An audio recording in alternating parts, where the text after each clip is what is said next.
NuubCast. Greetings, fellow noobs, welcome back. This is NuubCast. I'm Blomus, and we are all about shining that pretty light of esports in the dark, dank crevices of the lower leagues. That's right.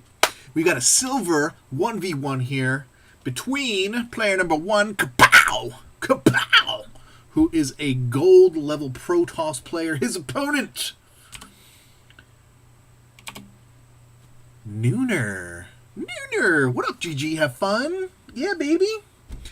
Nooner is a silver level Terran player, so we've got a little offset, which this is happening more and more with the way that Battle.net has been working. And crud, I meant to do well. Never mind. I'm still fiddling around with mic settings and noise levels, and I've been noticing in the last couple of videos that the game sounds have been really overpowered by my voice.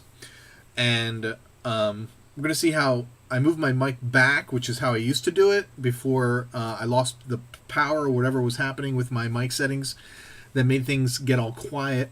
Everything is fixed now with the microphone, so it's back to normal levels. But I was still casting with it right next to my face, so I moved it back again. And instead of changing the sound levels, I'm going to see if this makes a big difference in the cast, and we'll go from there. You guys are pretty content with how things sound and look recently. I haven't really had much complaints, but always want to try and put out the best product that I can. And I just have to realize that what I'm hearing in my head is not always necessarily what you guys hear because of the way that the settings are in Vegas and in StarCraft. So, and I'm also, you're going to notice in this video, I'm still tweaking. I lost my overall main settings file for Vegas. Like, I lost it. I don't know what happened to it. I must have deleted it by accident. My master file that I used that had all my color correcting and saturation and because I make the videos in MP4 format, there's a darkening that occurs in the rendering process, and so I have to offset that with some video rendering settings. And my dog barking again. And so yeah, I'm basically re-futzing with all that stuff. So if things look funny, if things are a little more saturated than you're used to, or less so, or brighter, or darker, just bear with me. I'm still futzing around. I can't find the video on YouTube that I used to get my original settings from that I was really happy with. And now I'm floundering around again, trying to find the best ones. Anyway, Nooner got his scout killed over here. A Nooner, for those of you who are unaware, is a rendezvous, if you will, between two people who are in Louvre, in deep-seated Louvre. Actually, anybody. You can be in love or not. But if you've got a little rendezvous in the middle of the day, like take your lunch and you go and meet the missus or the special someone for a little rendezvous, and that's generally referred to as a Nooner.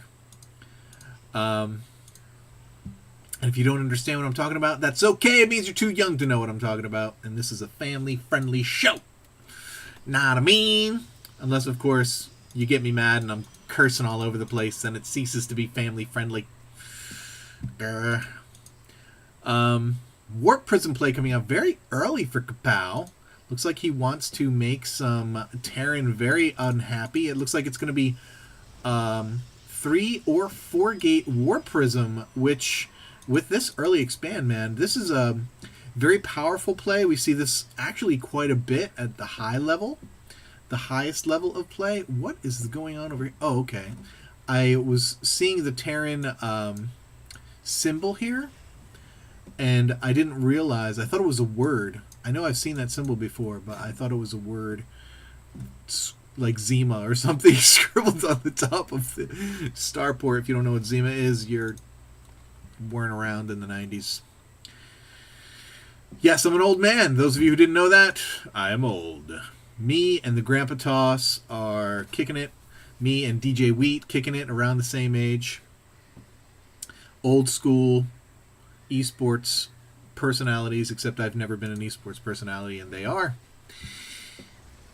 And I don't know how much older DJ Wheat is than White Raw, but I understand that White Raw is definitely in his 30s.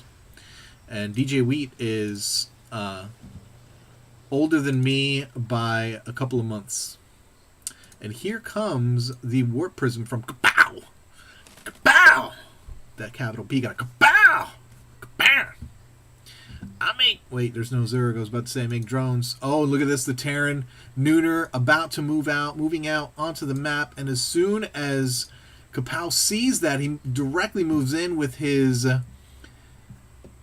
Warp Prism. Going to drop those Zealots into the mineral line. They are actually clogging themselves up.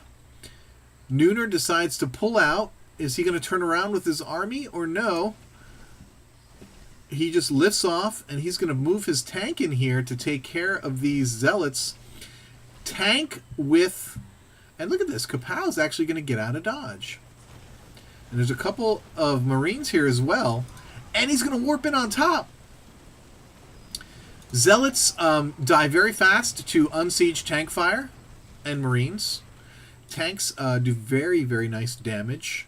15 damage versus non-armored is nothing to sneeze at. But Kapow does get the Warp Prism out of the way. And here is Nooner's attack. He's actually getting a lot of damage done here. Sieged tanks on the low mid-ground. Now sieging on the high ground with his Marines. Going to do all kinds of damage to this Nexus. Potentially take it out. Now Kapow warping in units. He had to pull those probes out. He does have an Immortal, I'm assuming, on the way. Yep, it's about halfway done. But he is going to lose this Nexus. There's no way he can save it at this point. Now that he's engaged his Marines, it's going to die that much quicker. And down it goes. And here comes Kapow. He's going to come out. And man, Stalkers take a lot of hits. He needs to get that Immortal out front. He needs to get the Immortal out front. He needs to get the Immortal out front. He is not getting the Immortal out front to take the tank fire. Now the Immortal is taking the tank fire, but way too late, having lost all of his Stalkers and all of his Zealots, now having only the Immortal. And if the Marines decide to focus down the Immortal, they can probably kill it because the Hardened Shields are gone. And nope, not quite. He's going to save the Immortal. Going to replant that Nexus.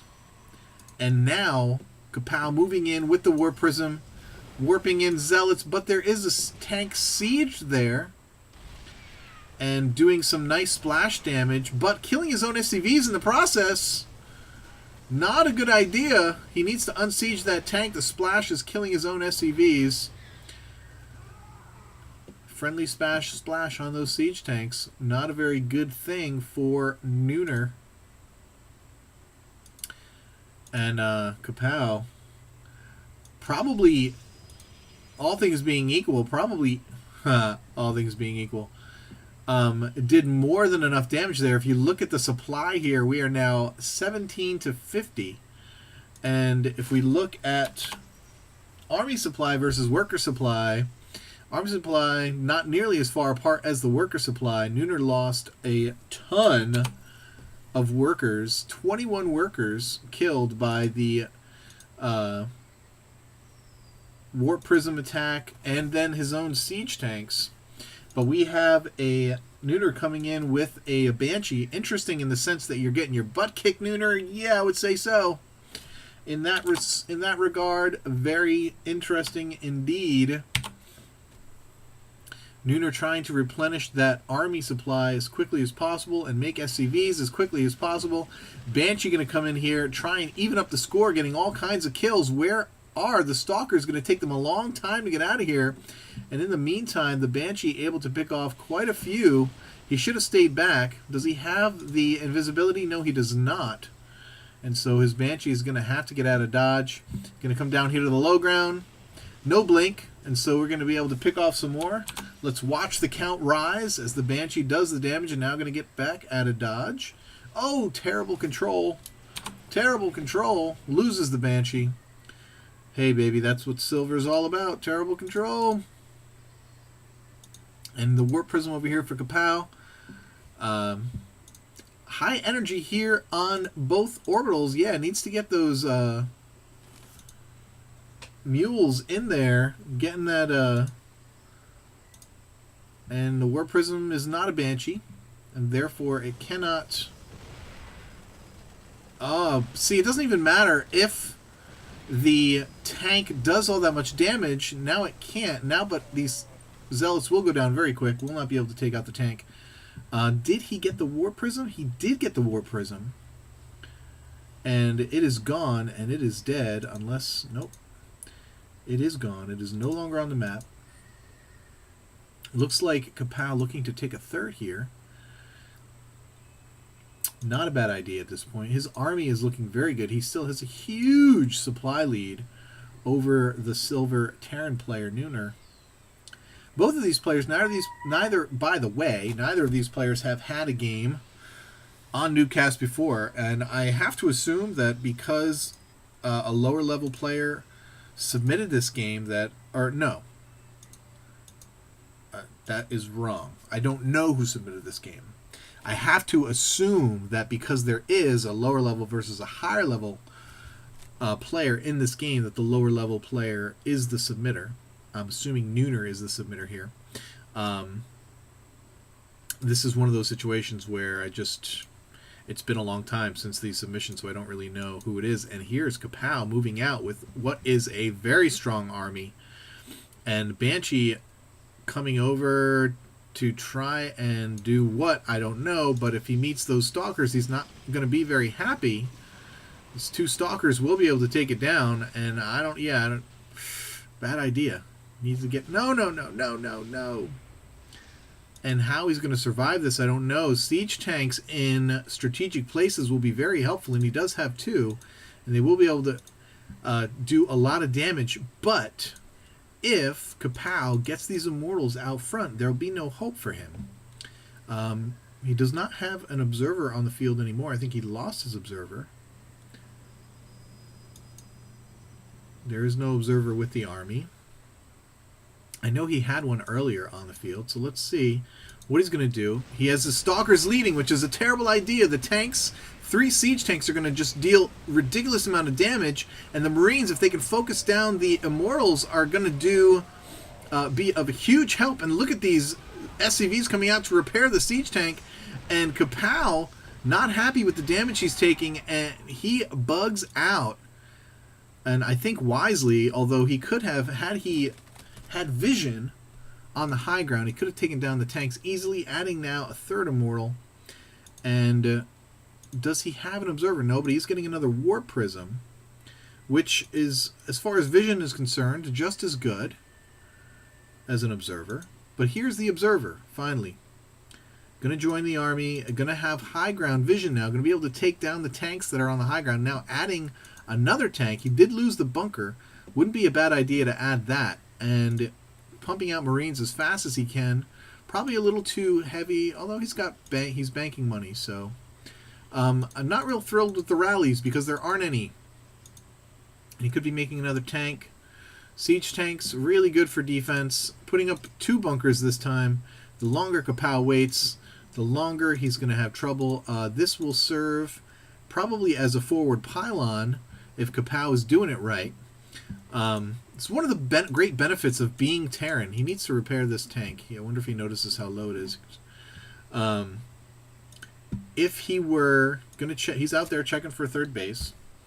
I'm surprised he has not decided to plop down his own third as my usual 2. Oh, look, he's going to try and attack from 2 places. We no longer have a siege tank in the back. We do, however, have these turrets, and he is... How's he not in range? And here comes the attack in the front. Stalkers blink up to the top. Going to attempt to take down. Tanks do take down tanks. Getting stuck with Hellions. Hellions against Stalkers, I can't see how that's a beneficial composition. But again, between the Banshees and the tanks, Nooner holds and is able to do a lot of damage, actually evening up the supply count. And here, oh my goodness, and the War Prism does go down, filled with Zealots, and Kapow extremely unhappy with how he's controlling his army right there, and Nooner just having a blast. And now Nooner has taken the supply lead. And now he's moving out, he's got SCVs to repair, he's got Marines, he's got Hellions. And he can just pretty much get in here and do all kinds of damage. You see, forward blink by these Stalkers, not a good idea in my opinion, and this Immortals are going to get chased down as well. But down goes the third base for Kapow. I have a feeling, though, that Nooner is not going to wait. He's going to be aggressive here. And if he can be aggressive, he can actually do some damage because he has pretty much killed most of Nooner's army. But he's really not doing that great macro-wise. As you can see, he's not a whole lot of SCVs. He did just drop a butt-ton of mules, so he is mining like a madman. We do have more Banshees coming. Deciding to go all on Banshee tank with a few Marines. There you go. Down goes the Observer. We have another Observer in the field here, so he sees all these tanks. And neither player teching up much past what I guess we could call Tier 2. We do have tanks and Banshees, which are, I imagine we would call them Tier 2 units. But nothing past Immortals here, nothing else. We're not seeing anything but Blink being researched. And so we're tech-wise, we're staying pretty low tech in this game. And Nooner running around looking for expansions, going to find this third base. And why he's running away and not killing those probes, I don't know. There's no army over there. He could be running by with several Hellions. He does have a few. 3, I think, Hellions will one-shot some probes, so... But his army is starting to look a little scary. Let's check the army tab here. Army supply way higher for Nooner, and he's moving out. So we're going to see... We're going to see some... he's got quite a few Banshees. He's got really good damage dealers in the air and on the ground. Not a whole lot relying on Marines bio at all. And he does have quite a few Hellions as well, but there's no Zealots here, so the Hellions are going to be kind of useless, so they could probably kill the sentries if they're able to get close. But look at that, blinking in with the Stalkers to take down the Banshees, immediately running into all of that heavy siege tank fire. The Banshees then go invisible, able to kill all of the Immortals. Holy crap, that was a demoralizing demolishing. I have no use of the English language right now. Words are escaping me. Kapow's army gets kapowed, and there is the GG. Good job, Nooner, fighting back from what looked like an absolute demoralizing deficit.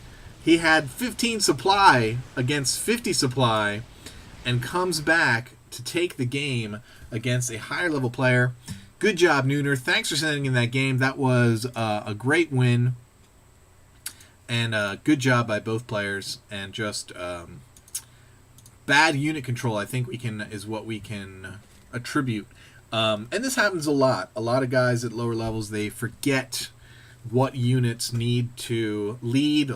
As far as like when you're engaging, you need to have your Zealots out front to tank, so your Stalkers who deal the damage can take care of business from the back. If you're dealing with siege tanks, you've got to have your Immortals out front no matter what, so that they can take down the tanks and receive that heavy siege tank damage with their hardened shields. And especially since there was hardly any Marines in this army at all, you got to have the Immortals out front because they're not going to be taken out very fast at all. And then the Immortals and the Stalkers could have taken down the tanks. And once the tanks are out of the way and you have your Stalkers left, then you can deal with taking care of those Banshees. But all that being said, I love StarCraft. Keep climbing that ladder, guys. We'll see you next time. Peace.